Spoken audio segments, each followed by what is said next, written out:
भगवान कृष्ण की बहुत सारी लीलाएं हमने देखी और सुनी हैं, लेकिन आज की लीला तो अपरंपार है। अगर एक बार इसे पूरा सुन लिया जाए तो बार बार सुनने का मन करेगा। चलिए बढ़ते हैं अपनी कृष्ण लीला की ओर। Welcome back to my channel tuition here. मेरी आज की कहानी में एक लड़का भोला जो अपनी बहन के साथ मिट्टी के मटके बनाने का काम करता था। भोला की उम्र 12 वर्ष थी और उसकी बहन सुमन की उम्र 15 वर्ष की थी। माँ बाप के गुजर जाने के बाद सुमन ही भोला का ध्यान रखती थी। दोनों भाई बहन में बहुत ही प्यार था। दोनों नदी के किनारे से मिट्टी इकट्ठी करके मेहनत से मिट्टी के मटके बनाकर बेचते थे।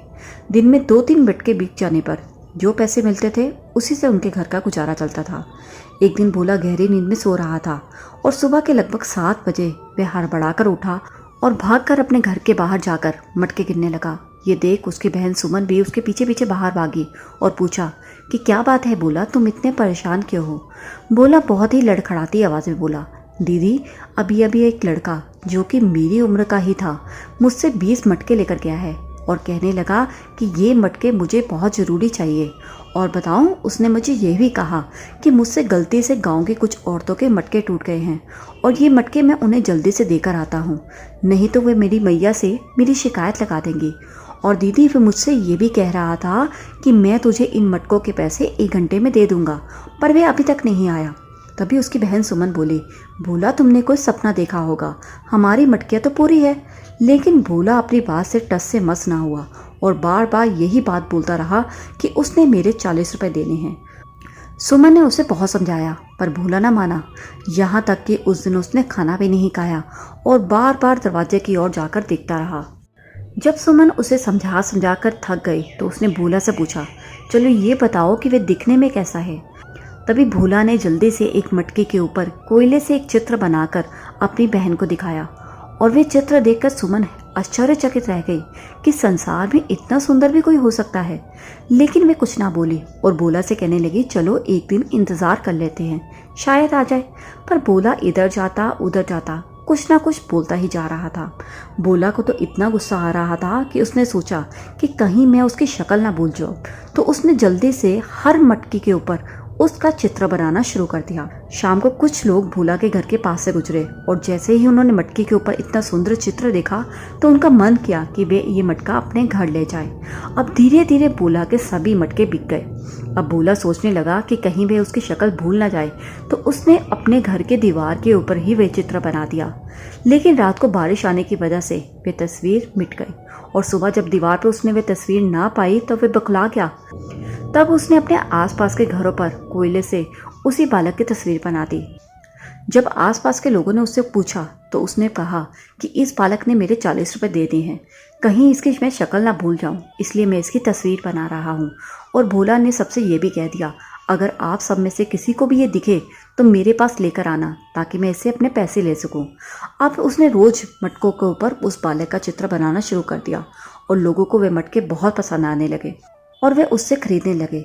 यहाँ तक कि जैसे ही वे मटका लोगों के घर जाता उनके घरों में खुशियाँ आने लगी। एक दिन गांव में एक महात्मा आए और गांव के हर घर के ऊपर वे चित्र देखकर वे हैरान रह गए।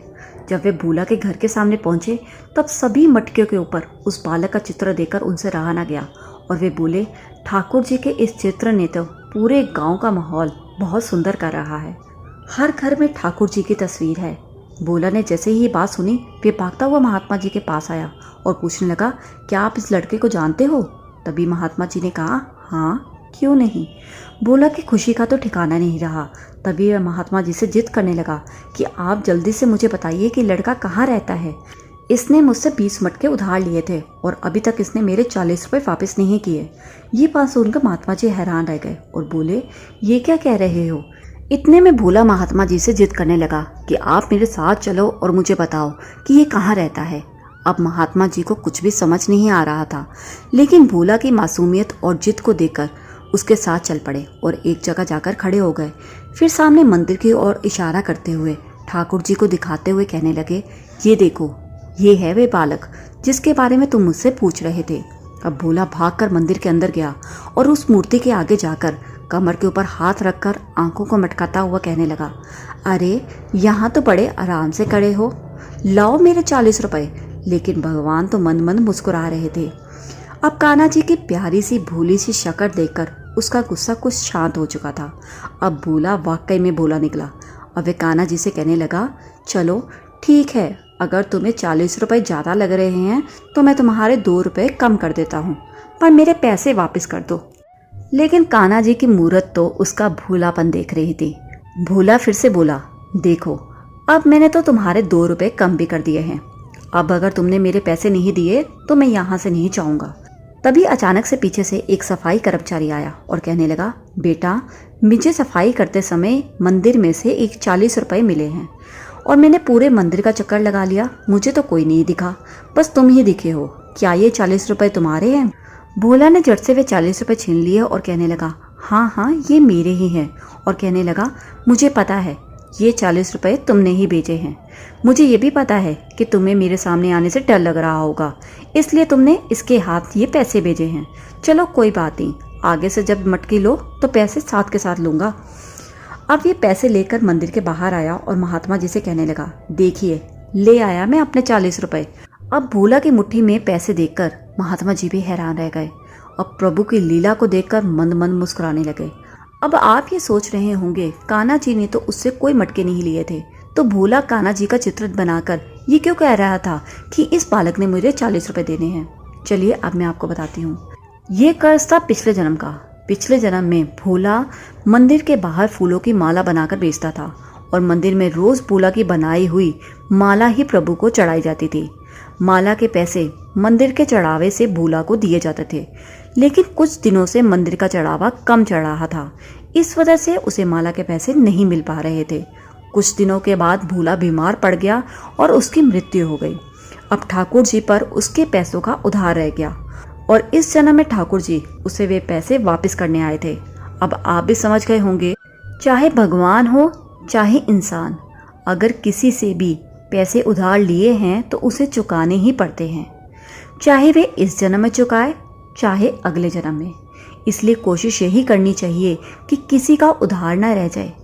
अगर आपको ये कृष्ण लीला अच्छी लगी है तो मुझे कमेंट करके ज़रूर बताइए। और हाँ, अब आप हमें फेसबुक पे और इंस्टाग्राम पर भी फॉलो करना ना भूलें।